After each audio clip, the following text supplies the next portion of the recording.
దీన్ని పర్ఫెక్ట్గా యూస్ చేసే టిప్స్ అండ్ ట్రిక్స్ గురించి నేను మీకు చెప్తాను. అండ్ లాస్ట్లో ఒక ఎక్సైటింగ్ ఆల్గో ఆఫర్, అంటే ఫ్రీగా ఆల్గో టూల్స్ ఎలా అవైల్ చేసుకోవాలి అనేది నేను మీకు చెప్తాను. ఒకవేళ మీరు ఈ ఛానల్ కనుక ఫస్ట్ టైం చూస్తున్నట్టయితే వీడియోని లైక్ చేయండి, ఛానల్ని సబ్స్క్రైబ్ చేసి బెల్ ఐకన్ క్లిక్ చేయండి. Let's get started. సో మనందరం ఆర్ఎస్ఐ ఇండికేటర్ యూస్ చేస్తాం కదండి, కానీ ఆర్ఎస్ఐలో కొన్ని ఫ్లాస్ ఉంటాయని మనకు తెలుసు. ఆ ఫ్లాస్ని రెక్టిఫైస్ చేసి క్రియేట్ చేసిన ఇండికేటరే మనం ఇవాళ చూసే ఈ ఇండికేటర్. అండ్ ఎవరైతే ఆర్ఎస్ఐ ఇండికేటర్ యూస్ చేస్తారో వాళ్ళు ఖచ్చితంగా ఈ ఇండికేటర్ ని చూస్తే ఆర్ఎస్ఐ మానేసి ఇది యూస్ చేయడం స్టార్ట్ చేసేసి ఇంకా ఆర్ఎస్ఐ జోలికి వెళ్ళరు. ఇది చాలా టెక్నికల్ అనాలిసిస్ టూల్స్ ని కంబైన్ చేసి క్రియేట్ చేసిందండి. అందుకని చాలా యాక్యురేట్ సిగ్నల్స్ ని ఇస్తుంది అండ్ రిలయబుల్ ట్రేడింగ్ సిగ్నల్స్ ని ఇస్తూ మనకి ఫాల్స్ సిగ్నల్స్ ని ఎలిమినేట్ చేస్తుంది. సో ఆ ఇండికేటర్ ని యాడ్ చేసుకోవడానికి మనం ట్రేడింగ్ వ్యూలోకి వెళ్ళి MOST ఆన్ RSI అని టైప్ చేయాలి. కివాన్ అనే నేమ్ తో ఉంటుంది, దీన్ని యాడ్ చేసేసుకోండి. ఇండికేటర్ని యాడ్ చేయగానే మనకి కొన్ని పారామీటర్స్ కనిపిస్తాయండి. ఫర్ ఎగ్జాంపుల్ ఈ పర్పుల్ లైన్ వచ్చేసి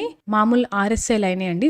14 లెంగ్త్ తో ఉంటుంది కదా మనం యాడ్ చేసినప్పుడు ఆ RSI లైన్. అండ్ ఈ ఎల్లో లైన్ వచ్చేసి ఇది మూవింగ్ యావరేజ్ లైన్. అండ్ ఈ purple colour or pink colour line ఉంది కదా, ఇది వచ్చేసి MOST లైన్. సో ఈ ఇండికేటర్ లో MOST అండ్ RSI అనే 2 టెక్నికల్ ఇండికేటర్స్ ని కంబైన్ చేస్తారనమాట. సో RSI మనకు తెలుసు కదా, ప్రైస్ ని మెజర్ చేస్తారనమాట మొమెంటమ్ ని యూస్ చేసి. MOST అనేది moving stop loss indicator. Trailing stop loss అనే ఇండికేటర్ ఉంది, ఆ ఇండికేటర్ లాంటిదే కానీ MOST ఇంకా అప్గ్రేడెడ్ వర్షన్. అండ్ ఈ ట్రేడింగ్ వ్యూ ఇండికేటర్ వచ్చేసి ప్రైస్ ని ఇంకా RSI బిహేవియర్ ని బేస్ చేసుకొని వెళ్తుంది. సో దానివల్ల ఇది చాలా చాలా అక్యురేట్ గా ఉంటుంది RSI కంటే కూడా. అండ్ చాలా మంది ఈ ఇండికేటర్ ని డైవర్జెన్స్ కి యూజ్ చేస్తారండి. సో మీరు ఇక్కడ కనుక చూస్తే బుల్లిష్ అండ్ బేరిష్ డైవర్జెన్సెస్ కనిపిస్తున్నాయి మనకి. సో చాలా మంది దీన్ని దానికి యూజ్ చేస్తారు, కానీ మనకు ప్రస్తుతానికి ఈ వీడియోలో డైవర్జెన్సెస్ గురించి డిస్కస్ చేసుకోవట్లేదు. అందుకని నేను సెట్టింగ్స్ లోకి వెళ్ళి డైవర్జెన్సెస్ డిసేబుల్ చేసి ఇక్కడ షో సిగ్నల్స్ అనేది ఉంది కదా చెక్ బాక్స్, ఇది చెక్ చేసుకుంటాను. సో ఇది చెక్ చేయగానే మనకి బై అండ్ సెల్ సిగ్నల్స్ కనిపిస్తాయండి. సో ఇది బై అని చూపిస్తుంది కదా, బై అనే సిగ్నల్ కన్ఫర్మేషన్ ఇచ్చిన తర్వాత నెక్స్ట్ క్యాండిల్ ఓపెన్ అయినప్పుడు అంటే ఇక్కడ మనం ఎంట్రీ తీసుకోవచ్చు. సో ఇక్కడ కనుక మీరు చూస్తే మార్కెట్ మనకి మంచిగా పైకి వెళ్ళింది. అండ్ అలాగే ఇంకొంచెం ముందుకు వెళ్తే మనకి ఇది ఫాల్స్ సిగ్నల్ అండి. సెల్ చూడండి, ఇక్కడ సెల్ సిగ్నల్ వచ్చింది కానీ మనం మార్కెట్ ఎక్కువ కింద పడలేదు. అలాగే ఇంకొంచెం స్క్రోల్ చేస్తే మనకి ఇంకొక బై సిగ్నల్ వచ్చింది కానీ మార్కెట్ ఇక్కడ కూడా పెద్దగా పైకి వెళ్ళలేదు. సో ఇప్పుడు మనం చూసిన దాని ప్రకారం దీంట్లో ఫాల్స్ సిగ్నల్స్ కూడా ఉన్నాయి కదా. ఈ ఫాల్స్ సిగ్నల్స్ ని ఎలిమినేట్ చేయడానికి మనం దీనిలో ఇంకొక కండిషన్ ఏం యాడ్ చేయొచ్చు అంటే, బై సిగ్నల్ మీరు ఎప్పుడు కన్సిడర్ చేస్తారు అంటే 14 లెంగ్త్ తో ఉన్న ఈ పర్పుల్ కలర్ RSI లైన్ వచ్చేసి బై సిగ్నల్ కి 50 కంటే పైన ఉండాలి. RSI 50 కంటే పైన ఉన్నప్పుడు మాత్రమే మీరు బై సిగ్నల్ ని కన్ఫర్మ్ చేసుకొని ట్రేడ్ తీసుకోండి.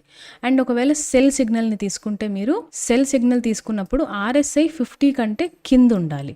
బైక్ ఏమో 50కి పైన ఉండాలి, సెల్ కి 50 కింద ఉండాలి. ఇలాంటి కండిషన్స్ మీట్ అయినప్పుడే మీరు ఎంట్రీ తీసుకోండి. సో ఈ 2 కండిషన్స్ ని కనుక మీరు యాడ్ చేస్తే మీకు ఇంకొంచెం ఫిల్టరేషన్ యాడ్ అయ్యి ఫాల్స్ సిగ్నల్స్ ని ఎలిమినేట్ చేసే ఛాన్సెస్ ఉంటాయి. అండ్ ఇప్పుడు ఒక సెల్ ఎగ్జాంపుల్. సో ఇందాక మనం చూసిన ఈ సెల్ ఎగ్జాంపుల్ ఏదైతే ఉందో మన కండిషన్ ప్రకారం ఇక్కడ సెల్ సిగ్నల్ వచ్చినప్పుడు RSI 50 కంటే అబవ్ ఉంది. సో మనం ఈ కండిషన్ ని బేస్ చేసుకుని ఎంట్రీ తీసుకునే వాళ్ళం కాదు. అండ్ ఇది ఫాల్స్ సిగ్నల్ కాబట్టి మనకు ఎలిమినేట్ అయిపోయేది. అండ్ ఇక్కడ కూడా చూడండి, ఇక్కడ బై వచ్చింది కానీ మార్కెట్ పైకి వెళ్ళలేదు. అండ్ మన సెకండ్ కండిషన్ ఉంది కదా, RSI 50 లైన్ కంటే కూడా కింద ఉన్నప్పుడు బై సిగ్నల్ వస్తే మనం కన్సిడర్ చేయకూడదు.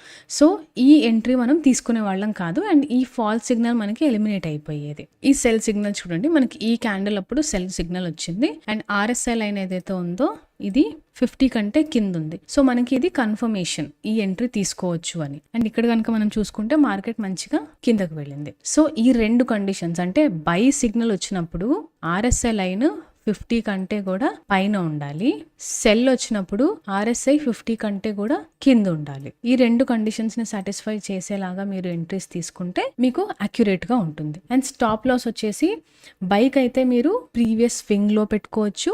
సెల్ కి వచ్చేసరికి ఫర్ ఎగ్జాంపుల్ ఈ సెల్ ఎగ్జాంపుల్ ఉంది కదా, దీనికి ఎంట్రీ కనుక ఇక్కడ తీసుకుంటే మీరు సెల్ వచ్చిన తర్వాత దీనికి స్టాప్ లాస్ వచ్చేసి ప్రీవియస్ స్వింగ్ హై పెట్టుకోవచ్చు మీరు. అండ్ టార్గెట్ వచ్చేసి 1:2 రిస్క్ రివార్డ్ రేషియో కింద పెట్టుకోవచ్చు. అండ్ స్టార్టింగ్లో చెప్పినట్టుగా ఒకవేళ మీకు ఆల్గో టూల్స్ కావాలి అనుకుంటే bluechipalgos.comకి వెళ్ళండి. వీళ్ళ దగ్గర చాలా అడ్వాన్స్డ్ ఆల్గో టూల్స్ ఉన్నాయి. నా కూపన్ కోడ్ ఇవ్వండి వీళ్ళకి, వాళ్ళ కాంటాక్ట్ పేజ్లో వాట్సాప్ నంబర్ ఉంది అండ్ నా డిస్క్రిప్షన్లో కూడా పేస్ట్ చేస్తాను. ఇది వాళ్ళు మీకు ఈ algo tools free of cost ఎలా అవైల్ చేసుకోవాలి అనేది మీకు చెప్తారు. ఈ వీడియో మీకు నచ్చింది అనుకుంటున్నానండి. వీడియో నచ్చితే లైక్ చేయండి, ఛానల్ని సబ్స్క్రైబ్ చేసి బెల్ ఐకాన్ క్లిక్ చేయండి. Thank you.